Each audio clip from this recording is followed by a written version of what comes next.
lagi di channel Joshua Herman. Kali ini ada seorang musisi, kakak musisi idola. Aha. Yang ini mantan Ebony, yang ini sedang di Iya, ada Manji. Iya, halo. Pemilik dari 4 channel YouTube. Gak pusing ngurus ini? Hah? 4 channel loh. Bisa pusing banget. Enggak lah. Enggak ya? Enggak. Jadi 4 itu apa aja? Bedanya apa aja? Dunia Manji tuh, kalau dunia Manji itu kan memang kayak vlog-vlognya Mandeview, pemikiran, okay. Terusnya ceritanya Anji gitu, cerita Anji, terus ada keluarga kece. Kalau keluarga kece tadi kayak gue bilang itu sebenarnya raw Video mentah supaya gini nih, orang banyak yang nggak tahu kalau misalnya upload video di Instagram itu sering diambilin sama orang terus diupload di YouTube. Mereka. Waduh. Itu nggak bisa diklaim. Iya benar. Karena dari Instagram kan. Betul. Iya. Makanya gua upload dulu di YouTube. Habis itu baru gua posting di Instagram. Jadi kalau misalnya mereka ambil, gua bisa klaim. Klaim itu dia. Semakin banyak yang post ulang, semakin akan lebih baik. Yang ketiga channelnya Saga. Oke. Channelnya Saga itu benar-benar khusus ceritanya Saga. Oke. Sama satu lagi Anji Music. Itu khusus dunia permusikan. Dan itu yang paling dikit subscribe. Tapi viewsnya paling tinggi pasti. Enggak. Loh, video klip dia gitu-gitu? Oh, enggak, itu di label. Oh, itu dia. Itu di label. Kalau itu di label. Itu Dan gua, tidak boleh di-repost. Gua kasih di label. Enggak apa-apa sih sebenarnya. Oh, kalau misalnya gua mau, cuma gua nanti aja gitu buat next. Iya. Berarti Anji ini persiapan mau indie abis ini. Enggak, aku tenang aja main musik. Oke, berarti sekarang kita lihat mungkin ini salah satu public figure yang di media konvensional yang juga merambah ke dunia digital. Alasan utamanya apa? Pasti banyak yang bilang, ikut-ikutan, pasti gitu banyak banget. Enggak juga, Kelas. Masa sih? Dari tahun 2009. Tapi maksudnya akan banyak orang yang nggak tahu terus nuduh ikut-ikutan gitu. Gak apa-apa. Gak apa-apa ya? Gak apa-apa. Kalau biasanya kalau orang-orang yang memang udah tahu polanya, orang-orang yang memang udah bermain jejaring sosial, itu mereka pasti akan ngerti kok, Jo. Beda sama orang yang ikutan sama yang memang udah lama tuh beda. Kayak misalnya gue merhatiin lo tuh udah lama gitu. Okay. Kontennya beda sama orang yang gini loh. Orang kalau misalnya kebanyakan artis atau manajemen artis tuh selalu bilang lo harus main sosial media. Nah iya. Itu bagus buat promosi. Nah Betul itu. memang, betul. Cuma promosi doang. Iya, promosi gitu. aja gitu. Promosi aja. Gak ngisi konten, padahal sebenarnya konten. Iya, benar banget itu. Jadi kita berdua boleh aja sih mulai aktif lagi itu mungkin awal tahun ini. Ya kalau YouTube gue 2015. Tapi sama artis-artis yang cuma ikut-ikutan doang pasti beda dong kontennya Manji sama mereka. Beda. Itu akhirnya pada Kontennya Joshua juga beda, dia konten creator lah. sih gitu. Tapi kemarin nggak ke YouTube Fanfest. Bukannya mau perform? Iya, tadinya cuma bingung perform apa sih, bukan pesulap, bukan apa. Ya gila, sama Ebony lah. Iya, yang itu lo band yang lo ngikut gue. Ya gitu. Padahal dia yang merekomendasikan untuk cabut. Tapi lagu dia kan selalu kalau nge-tweet kalau ada kata dia pasti di caps lock kan? Pasti di caps lock. Sengaja. Jadi lagu dia ini kalau menurut gue salah satu kandidat terkuat Song of the Year kayaknya 2016. Secara data ya. Secara data iya. Secara apa ya enggak? Ada kok nggak masuk nominasi gitu awards di TV apa gitu, gue nggak masuk. Anji apa sih, lo pernah dapat award apa sih? Anji ngata-ngatain orang bisanya yang dapat award. Nggak pernah dapet, cuma bisa beli kamera seharga 60 juta. Gitu-gitu doang. Gitu-gitu doang ya. Views juga sombong banget. Cuma berapa juta lah viewsnya? Cuma 27 juta, besok 28 juta. Iya makanya segitu-gitu doang. Bisa apa sih? Gak apa-apa, sombong yang penting jelek. Oh iya, itu gak apa-apa jelek, yang penting sombong. Iya, terbalik. Itu lagunya si Chandra Leo. Lagu bagus tuh. Bagus. Nah, ngomongin soal lagu dia balik lagi ya. Ini kan lagu dia hampir semua orang menyanyikannya kalau lagi di mobil, lagi apa bersenandung. Bahkan aku pernah baca tulisan ini mengalahkan Sensasinya Bersama Bintang. Sama Melepasmu, iya. Dan Melepasmu, benar ya? Udah ngalahin. Bersama Bintang tuh kan padahal udah susah banget pasti lepas dari itu kan dulu. Oh, susah banget. Susah banget. Sampai gue tuh sampai ngeluarin sekitar 6 single solo, 5 single solo, dan itu ya udah cuma penikmat gue doang yang dengerin. Tapi Jawa Rindu gue suka. Oke, thank you. Tapi maksudnya itu juga penikmat aja lah. Penikmat, bukan orang-orang awam secara mass gitu. Nah, pada saat dia, ini udah semuanya, bahkan orang-orang yang nggak tahu gue juga akhirnya, pokoknya ketemu bapak-bapak, ketemu siapapun di jalan, dia. Kayak gitu-gitu. Dan yang paling penting udah nggak dipanggil Anji Drive lagi ya. Masih ada sih. Masih ada. Karena beberapa orang masih menganggap Drive itu adalah nama gue. Ah, serius? Iya, jadi Anji Drive tuh kayak Joshua Suherman gitu loh. Joshua Suherman, Anji Drive gitu. Yang kasihan berarti vokalis Drive yang baru. Ya, makanya gue selalu bilang, gue selalu berdoa semoga Drive itu naik juga. Jadi sebenarnya mereka juga sampai hari ini tuh masih berjuang terus aja. Gue salut sama mereka. Gue pernah ketemu sama gitarisnya, siapa namanya? Budi. Mas Budi, dia home band gitu ternyata. Dari dulu. Tapi waktu sama Drive enggak dong? Sama Drive kadang-kadang masih suka jalan juga sama Mas Erwin Gutawa. Iya. Oh gitu. Iya benar. Dan mereka masih sampai sekarang masih eksis. Masih mengeluarkan karya ya, walaupun nggak terlalu terdengar, tapi memang kan gitu semua. Banyak banget band yang kayak gitu. Iya. Jadi ya satu hal yang penting sih mereka berusaha. Toh gue juga berusaha sampai Nah makanya faktor apa menurut lo yang bisa membuat akhirnya kenapa di dia ini pecahnya gitu? Faktornya apa aja sih? Banyak sih sebenarnya. Gue pengen pamer. Nggak apa-apa. Ini Maria bersama lah. Nggak. Maksudnya gue pengen pamer tentang strategi itu. Kayak makanya gue nuliskan di Rolling Stone, gue diminta nulis tentang dia ini. Gue pamer data gitu. Dan strategi ini sebenarnya bocoran buat kalian yang bingung punya karya bagus tapi nggak tahu cara masarinnya. Strateginya sebenarnya belum teruji sih Jo. Tapi paling nggak itu yang dipakai. Iya, strateginya adalah satu hal sih yang jelas, gue memikirkan campaign itu jauh hari sebelumnya. Jadi bukan cuma H-10. Contohnya dengan? Banyak, kemarin ada, kalau yang ngikutin, itu ada lomba cari model video klip. Betul, itu aku tahu. Terusnya lomba menyusun lirik. Oh, itu aku nggak tahu. Tanpa bahkan orang sebelumnya nggak tahu judulnya lagunya apa. Jadi gini, nggak tahu ini benar atau salah, tapi ini teori gue. Orang itu kebanyakan kalau misalnya mau ngeluarin single, itu bahkan udah colongan duluan, misalnya lagi di studio nih, lagunya udah diputar semua. Jadi back sound. Oh, untuk behind the scene, bla bla bla. Oke. Menurut gue, itu jadi nge-surprise lagunya. Jadi tunggu, waktu mencari model video klip itu nggak tahu lagunya seperti apa. Mereka nggak ada yang tahu. Nggak ada yang tahu.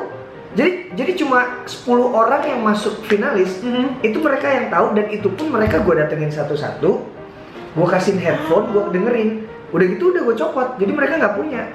Oke, I see. Jadi mereka cuma boleh mendengarkan, terusnya akhirnya gue kasih reaksinya mereka gimana dengerin lagu itu. Oke.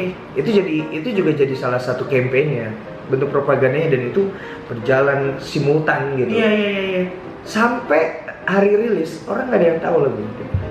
Tapi begitu rilis, karena sambil tour juga soalnya mungkin ya, datang ke setiap daerah, dan kalau baca pet dan sosial medianya Manji tuh hampir semua, bukan hampir ya, mungkin semua titik hafal akan lagu dia. Ya kalau sekarang sih udah semua sih. Udah semua. Waktu itu 2 bulan sih, 2 bulan tuh udah pecah. Gue juga nggak tahu bisa secepat itu. Nah pertanyaan berikutnya adalah. Ya ini deg-degan sih gitu.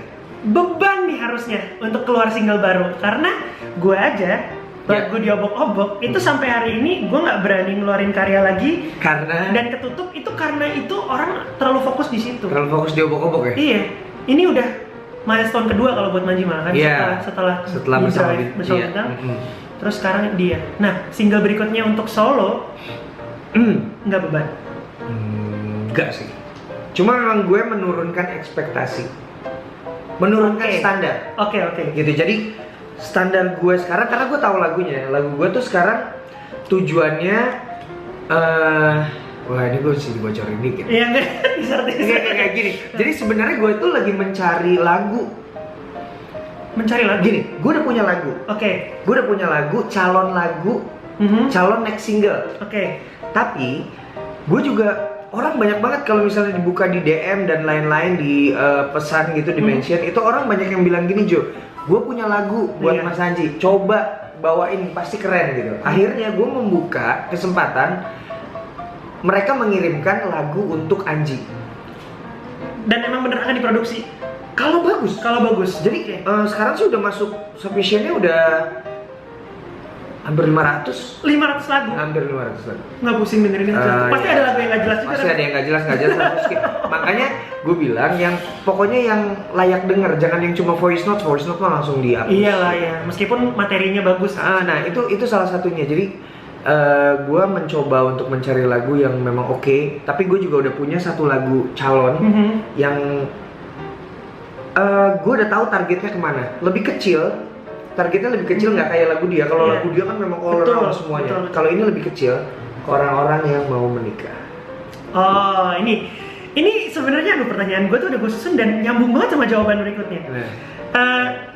Di penyanyi-penyanyi seusia Manji sekarang, itu mereka udah agak malu dalam tanda kutip membawakan lagu cinta.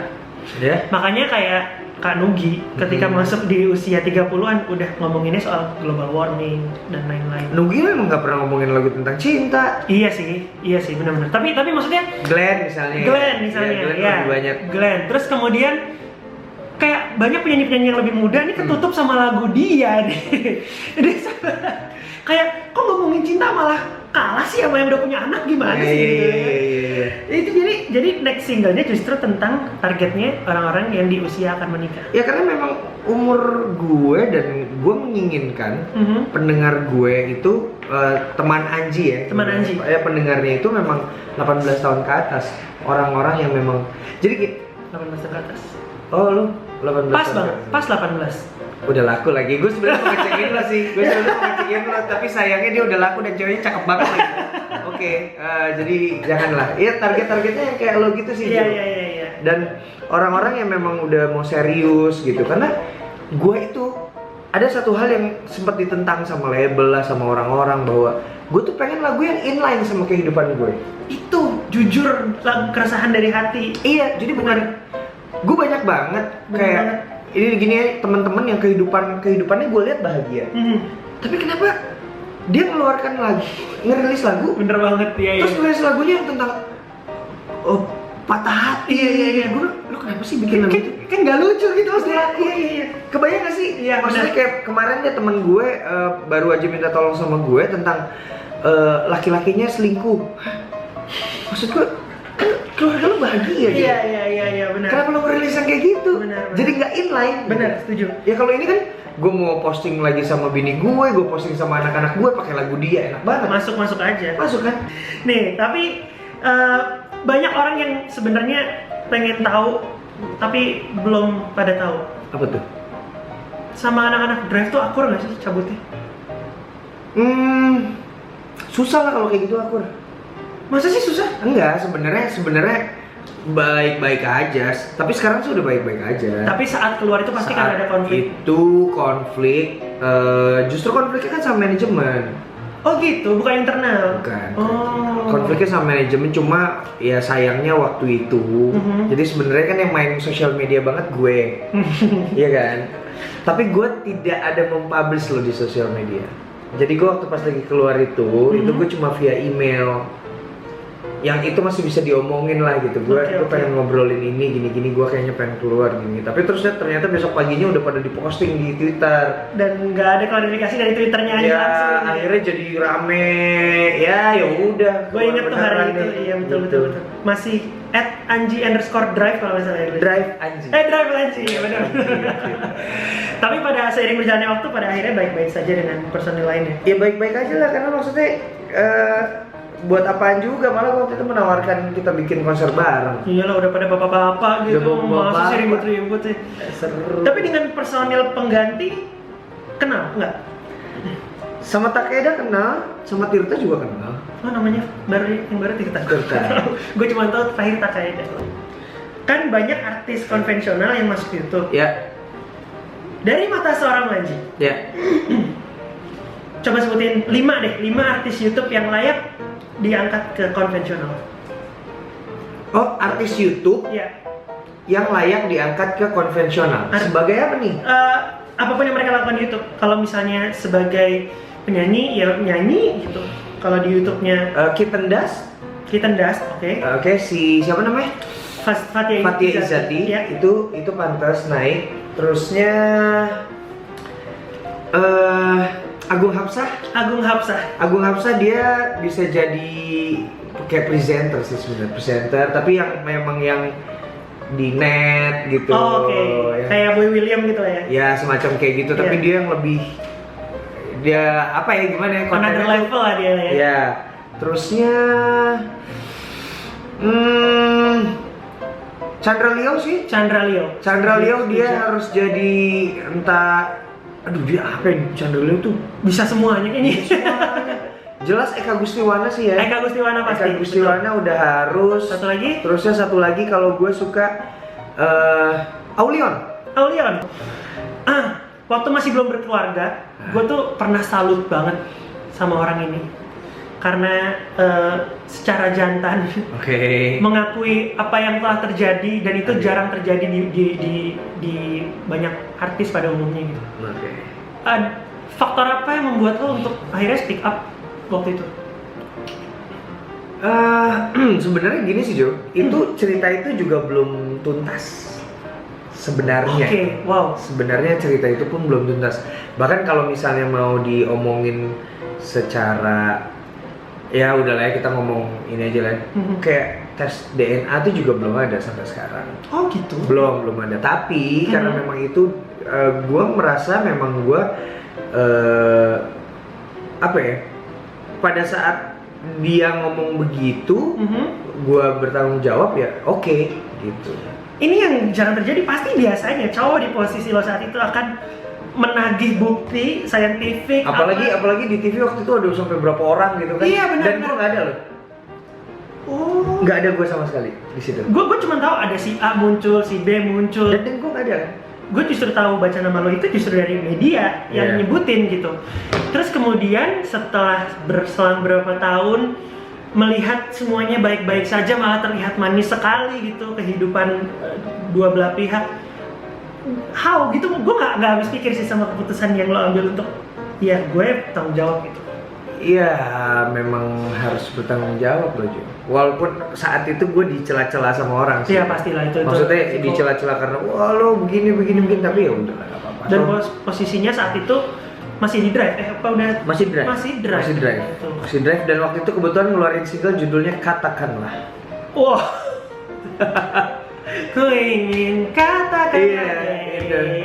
Terusnya keluar single lagi Akulah Dia. Wah gitu kayak Jo, percaya nggak? Lagu itu akhirnya tuh jadi doa. Betul, gue percaya itu. Makanya gue pengen lagu-lagu gue itu lagu yang temanya ini baik gitu. Betul, setuju. Jadi ke bawah ke hidup gue, kayak sorry ya, nih kemarin gue ngeluarin single Berhenti di Kamu. Berhenti di Kamu itu, nih Jo, Berhenti di Kamu itu, Berhenti di Kamu itu satu-satunya lagu galau di album gue saat itu. Dan di situ cowok sama ceweknya tuh kayak berantem dulu, dan itu gue berantem. Astaga. Terjadi gue hampir batal nikah. Heboh kan waktu itu? Gue nggak tahu itu, Wah itu heboh banget. Aduh, batal nikah dan akhirnya gila gue udah nggak mau gue ngeluarin lagu-lagu yang begitu. Sejak itu positif terus berarti. Positif. Positif. Itu yang terjadi juga sama, maksudnya yang soal kasus Leticia dan segala macam. Sebelum-sebelumnya tuh terjadi cerita-cerita yang kayak gue sebenarnya bisa aja ngaduin, gue bisa aja berantem sama Sheila waktu itu, mengangkat hal-hal yang maksudnya bisa jadi ribut nih, sensasional banget, tapi gue memilih diam. Yang gue nggak habis pikir sekarang adalah, ini pernah gue tanyain juga, tapi terserah mau dijawab atau enggak. Tapi apakah Leticia tahu apa yang terjadi, dan kalaupun enggak, apakah akan diberitahu? Dia masih 6 tahun. Iya sih, makanya itu dia. Belum tahu banget tentang apa yang terjadi gitu. Makanya sebenarnya gue bukan berkomitmen, gue bilang sama ibunya, ayo kita bekerja sama mumpung anak kita masih 6 tahun, kita membuat berita-berita yang baik dan prestasi-prestasi. Kenapa? Supaya di berita di Google ketutup. Betul, setuju. Jadi pada saat si Leticia mungkin entahlah umur 10 tahun udah bisa googling, dia udah bisa googling namanya dia akan menemukan berita-beritanya oke-oke aja. Oke. Makanya gue kalau pas ada pemberitaan yang enggak ini gue suka kenapa sih gitu. Sama tuh gue salut gitu karena pemikiran kayak gini tuh nggak bisa dipikirin sama banyak orang gitu. Karena kalau gue lihat sosmed lo juga nih Manji, itu kayak lo nggak membedakan sama sekali Leticia, Saga maupun anak tiri gitu. Maksudnya kenapa ada bapak di luar sana yang nggak bisa berbuat adil sementara lo di sini kayak sayang banget sama semuanya gitu. Ya karena gini kalau misalnya gue juga pernah ada di YouTube, kenapa gue sama anak sambung, gue bilangnya anak sambung. Karena kalau anak tiri tuh kayak gimana konotasinya gitu ya. Sama anak sambung gue tuh begitu dekat, begitu sayang. Ya apalagi ada video terbaru Tanya Sultan, itu kelihatan banget gue dekat sama dia. Nah karena gue juga dibesarkan sama bapak sambung, jadi gue kayak balas budi gitu. Dan akhirnya kehidupan gue kayak berulang. Lalu ya gue emang sama anak-anak gue sayang semua, jadi ya udahlah pokoknya gue tuh pengen yang bener-bener positif aja deh Jo. Bener gitu. Jadi sebenarnya bukan pencitraan kalau misalnya gue memang posting gue sayang anak pencitraan. Iya. Aneh banget sih sayang anak. Tapi gue pernah dibilangin. Jadi ada satu grup gitu, ada satu grup yang jadi mereka kayak komunitas gitu. Jadi mereka di dalam tuh ngomongin kayak si anjing pencitraan deh, kayaknya ini deh. Kamu aneh banget ya. Aneh banget sih, maksudnya pencitraan itu sesuatu yang nggak lo lakukan di kehidupan asli, lo lakukan di umum. Kayak misalnya nih, lo posting nih, wah gila lagi di tempat yang apa namanya jet set banget. Padahal balik ke kosan. Ya kayak gitu. Tidurnya tumpuk-tumpukan nggak punya duit. Iya, itu pencitraan. Atau lo update nge-gym sementara badan lo sendiri masih kayak gini. Ya, itu pencitraan. Gak jadi. Ya mendingan nggak usah pencitraan gimana. Tahu punya kamera kayak begini. Nah ini mahal banget nih. Gua kemarin pengen, akhirnya gua beli markuannya. Pajak. Oh iya. Enggak ini dikasih ya kalau nggak salah ya. Kemarin dapat voucher ya. Endorsement. Enak sekali dapat vouchernya. Sebelum closing, mungkin nggak semuanya tahu bahwa Manji ini adalah seorang guru bahasa Mandarin. Gila gue paling males nih. Coba nyanyi refnya dia pakai bahasa Mandarin. Coba. Oke, ini gue kasih waktu untuk translate. Tuhan tuh Tian. Gue tuh dulu pelajaran bahasa Mandarin paling pusing. Nyerah. Serius? Nyerah. Jadi gue dalam hidup itu waktu itu punya 2 cita-cita emang, menjadi diplomat dan menjadi musisi, menjadi penyanyi.